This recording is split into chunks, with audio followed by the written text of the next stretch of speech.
Part 5. Shri Chaitanya Mahaprabhu, the Great Master. Since ancient times, India's ascetics and holy men have endeavored to realize the absolute truth by the culture of spiritual knowledge. Some of them followed in the footsteps of Buddha, practicing ahimsa, the path of non-violence, seeking prakriti nirvana as the highest attainment. Later in history, some, preferring to renounce work, followed Shankaracharya, and by the practice of sense control, they fixed their mind in meditation, merging the individual ego into Brahman, the ultimate state of oneness. In the development towards a transcendental theism, others, following Ramanuja and Madhva on the path of devotion, considered realization of the self as an eternal servant of Godhead, one in purpose with the Supreme as the highest goal. But while Ramanuja and Madhva established theistic schools of thought based on Vedanta, as opposed to Shankara's ultimate monism, it was not until the advent of Shri Chaitanya that Vedantic theism's limits were unveiled. Shri Chaitanya appeared in this world at Mayapur, Navadvip Dham, West Bengal on February 18, 1486, in the home of Jagannath Mishra, a scholarly Brahmin priest of the Vaishnava community. At the time of his appearance, the moon was eclipsed, and thus all the noble residents of Navadvip Dham had gone to take their bath in the Ganges. Everyone was in a happy mood, and according to the customs of their time, everyone chanted Vedic mantras and the names of God as they bathed in the Ganges. Due to the chanting of these mantras, the atmosphere became surcharged with spiritual vibrations, and at that auspicious moment, Shri Chaitanya advented. The life history of Shri Chaitanya has been told by historians, scholars, and devotees alike. But there is an esoteric description of his appearance as well, and it is within this internal analysis that his teaching is based. A teaching that might well be considered the zenith of theism. Within this school of thought, the prospect for an intimate relationship with a personal God, beyond the duality of the world of time and space, invites the devoted to participate in a labor of love which culminates in an eternal life of ecstatic rapture. The Bengali classic Chaitanya Charitamrita, compiled in the 16th century by Krishnadas Kaviraj Goswami, reveals the inner identity of Shri Chaitanya, which is accepted by all his followers. In this book, the author describes Shri Chaitanya as Godhead himself, who in this incarnation disguises himself as his own devotee. Krishnadas emphasizes that Shri Chaitanya is the personal manifestation of the absolute truth in full, and he urges his readers to regard him in that way in order to enter into an understanding of the confidential nature of his life and precepts. According to Krishnadas, Shri Chaitanya is the Kali Yuga avatar described throughout the Vedic literature. Notes: the Vedas describe the 4 ages, yugas, the last of which in a continuous cycle is Kali Yuga, the iron, industrial, technological age of quarrel. For each age there is an avatar who teaches the recommended spiritual discipline for that particular age, Yuga Dharma. The idea that Param Brahma, the Absolute, is ultimately personal, making possible eternal devotion, and that Shri Chaitanya is that transcendental person, has also been explained in detail by his modern-day followers, such as the eminent professor of Indian philosophy, Dr. O.B.L. Kapoor. Kapoor says that the appearance of Shri Chaitanya in this phenomenal world is the culmination of a transcendental dialectic which is inherent in the very nature of the Supreme Being. Para Brahma, says Kapoor, is rasa, or concentrated bliss, which assumes a transcendental figure. The figure is that of Sri Krishna. Within rasa, there must also be rasika, or the ability to taste transcendental bliss, says Kapoor. Thus in Krishna the unity of rasa and rasika bursts and blooms into the duality of Krishna and Radha. In that duality, Krishna is rasa, the highest thing to be relished, and Radha is rasika, the greatest enjoyer of rasa. After reaching the highest state of divine love, called prema vilasa vivarta, in which Radha and Krishna, the potent and the potency, are fully absorbed in one another's love, the transcendental duality of Krishna and Radha again combines. According to Kapoor, this union of love between Radha and Krishna, however, does not imply a monistic union, as does the Advaitic conception of formless Brahman or the Neoplatonic concept of God as an experience, in which the loss of individuality of the devotee or the sadhaka is complete and irrevocable. It is like the union between fire and a piece of iron. A piece of iron, when put for a long time in fire, becomes red hot like the fire. Every part of it is animated by fire and acquires the characteristics of fire. Still, iron remains iron and fire remains fire. Similarly, both Krishna and Radha retain their identity. They are so absorbed in each other's love and lost in each other's thoughts that there is hardly any room in their hearts for the thought of anything else. Shri Chaitanya is the substantial or personalized form of this union. Thus, the birth of Shri Chaitanya in this world at Mayapur was not like that of an ordinary child, but rather it was of the nature of divine descent. After the birth of Shri Chaitanya, all the women of the village loved to see him every day.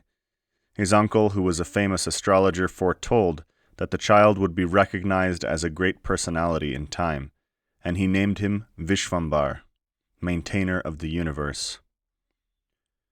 The child's mother, Sachi Devi, however, preferred to call him Nimai, since there was a neem tree near the place where he was born. As a child, Nimai liked to play with his friends on the banks of the Ganges, and as boys will be boys, Nimai and his friends would often get into mischief. Sometimes the boys would even splash water on the yogis who came to the banks of the river to meditate. However, when the adults came to chastise Nimai for his tricks, they became charmed by his cunning behavior. Everyone came to love Nimai as if he were their own son.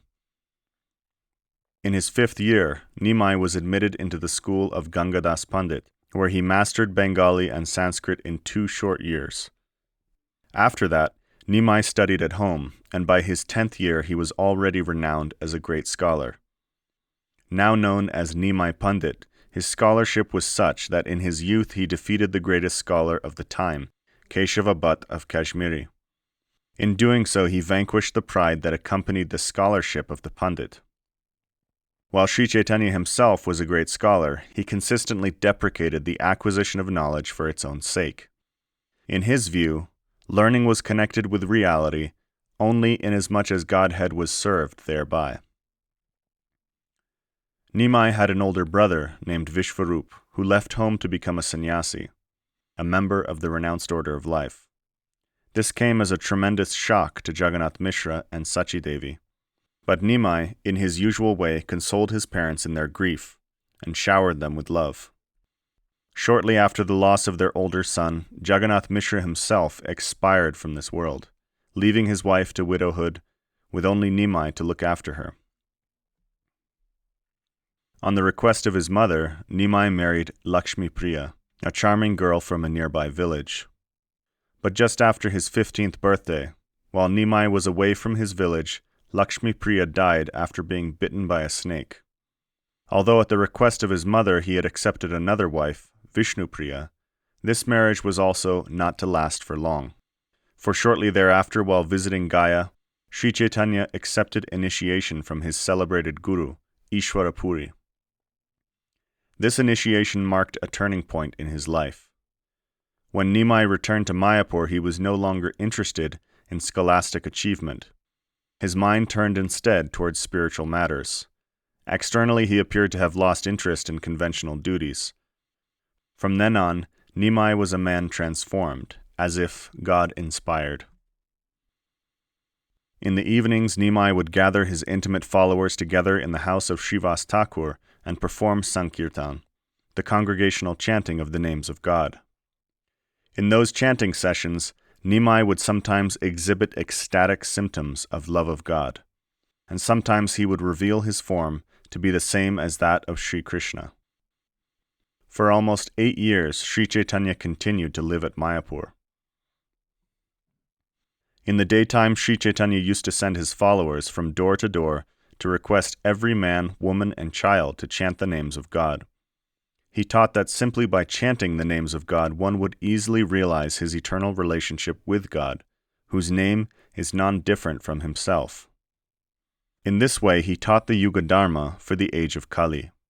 Sri Chaitanya instructed his followers that there are no hard and fast rules for chanting the names of God.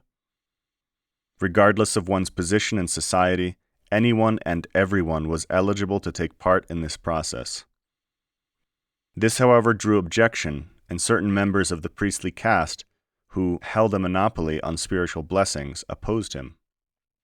He had started the movement of chanting the names of God to uplift all classes of human society, announcing love of God to be the birthright of everyone, yet thinking him to be only an ordinary human being. Foolish, self-motivated persons objected. Contemplating in this way, Sri Chaitanya devised a plan. Knowing that a sannyasi, a member of the renounced order of life, was respected by everyone, even by the atheists, he decided to accept sannyas. Thus even the non-believers would benefit by showing him respect. Once Sri Chaitanya had decided on his course of action, nothing could turn him back. Early one morning in January, at the end of his 24th year, Sri Chaitanya bid farewell to hearth and home. Without the notice of anyone except his mother, he swam across the Ganges River and ran to Katwa, a distance of some 25 miles. At Katwa, he went to the ashram of Keshava Bharati and requested him to kindly give him sannyas. At that time, he was given the name Sri Krishna Chaitanya. Now more than ever before, he was inspired to benedict the world with divine love. Taking a small group of followers with him, he immediately started for Jagannath Puri. Along the way, whoever saw him became absorbed in the mellows of ecstatic love, and whomever he met, he requested to chant the holy names of God. Indeed, he was just like a great ocean that inundated everything and everyone with love of God. At Jagannath Puri, Sri Chaitanya converted Sarvabhauma Bhattacharya, who was at the time the greatest logician in all of India, into a follower of his movement of divine love. Sarvabhauma then became one of his principal associates. Sri Chaitanya remained at Jagannath Puri for some time, and then he decided to tour South India. For the next 6 years, he traveled almost continuously and preached his doctrine of love.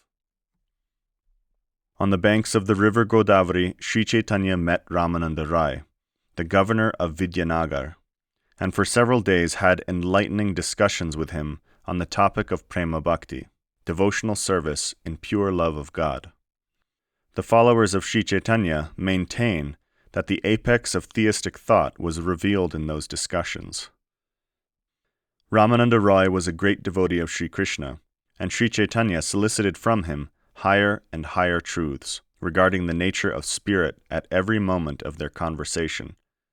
The climax of their dialogue disclosed that the highest transcendental sentiments of love for God were those shown by the gopis, milkmaids of Vrindavan, during the advent of Sri Krishna.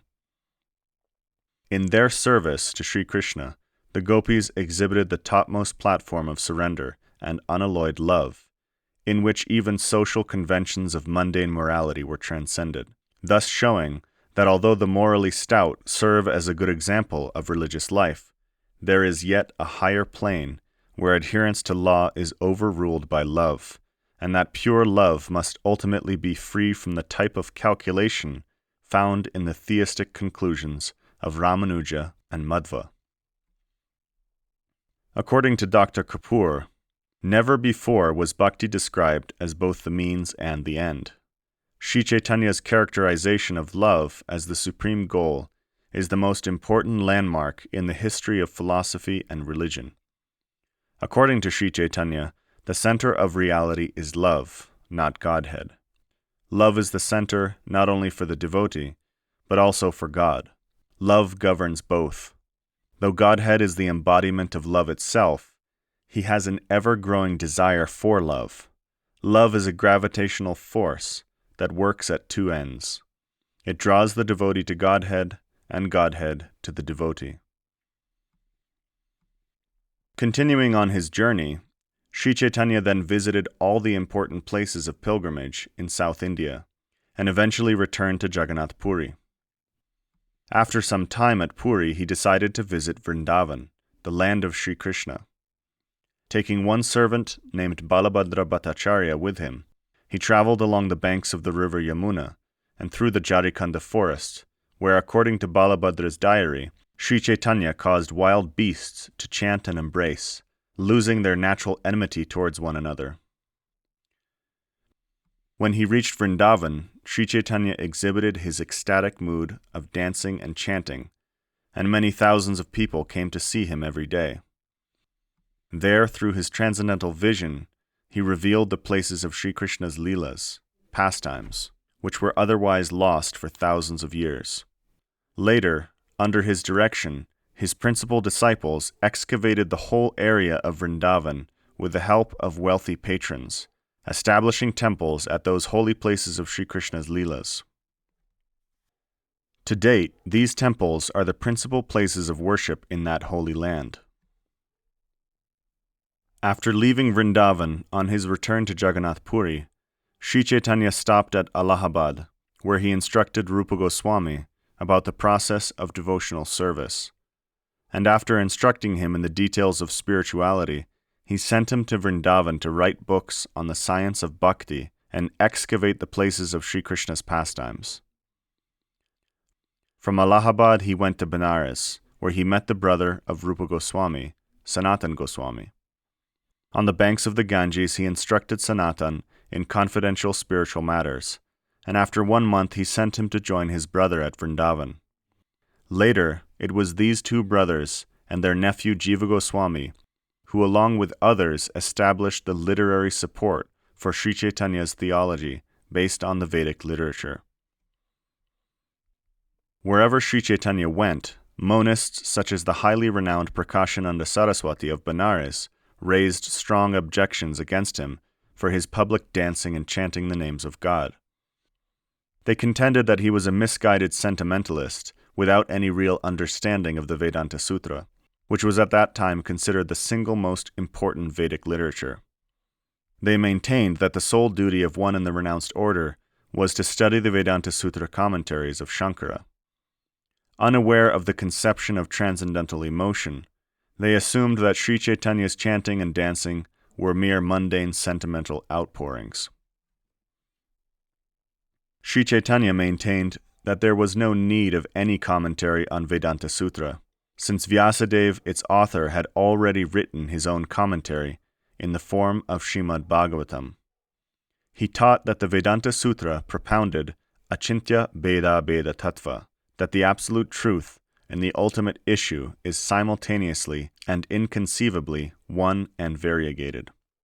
The soul is part and parcel of God, but neither one nor any number of finite souls combined is equal to Godhead in full.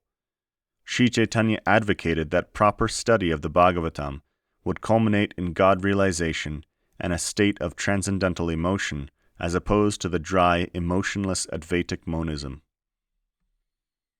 In the words of Kapoor, Sri Chaitanya taught that the Ananda Brahman of the monists is the formless, expansive glow, aura, of Godhead.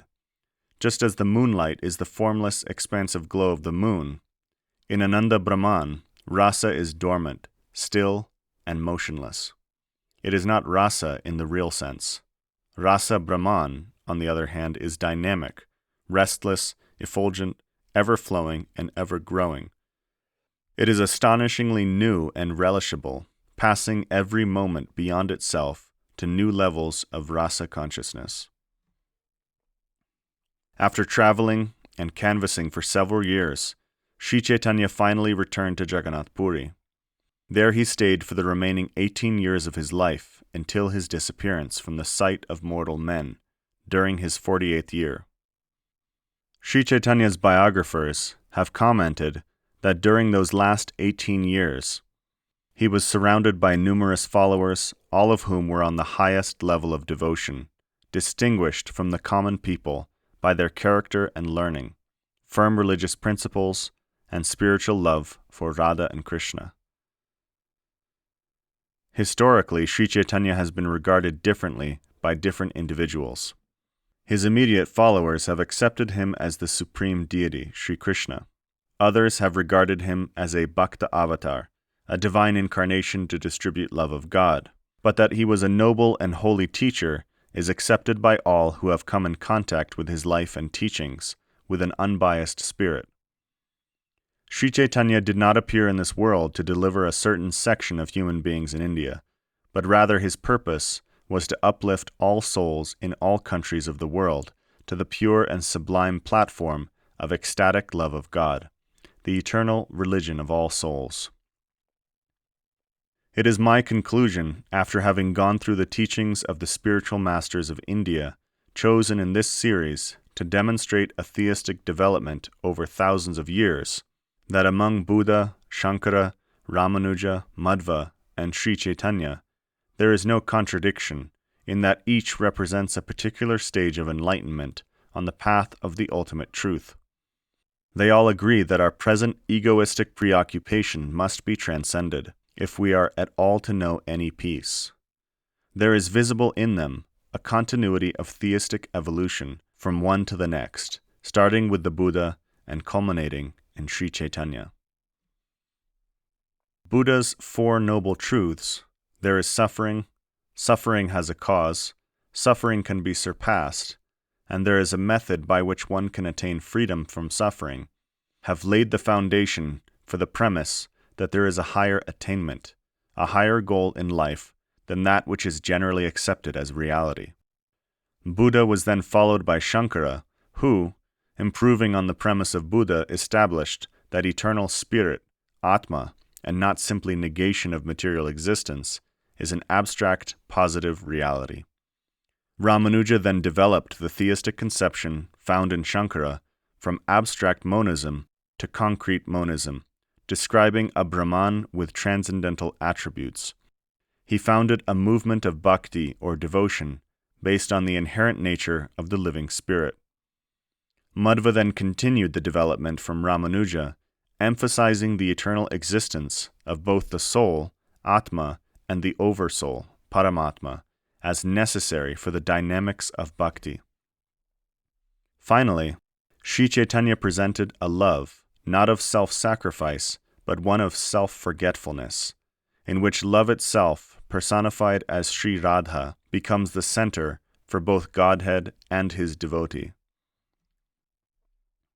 The late Bhaktivinoda Thakura, a biographer and proponent of Sri Chaitanya's school of divine love, has given a valuable word of advice to all sincere souls who are hankering to know the absolute truth when he said, "Party spirit, that great enemy of truth, will always baffle the attempt of the inquirer who tries to gather truth from the religious works of his nation, and will make him believe that absolute truth is nowhere except in his old religious books." Therefore, the adherent of the path of self-realization should always have a comprehensive, gentle, generous, honest, sympathetic, and above all, an impartial approach in order to acquire the greatest hope of attaining success on that path. This concludes the 5-part series on the development of Vedantic theistic thought throughout the history of India.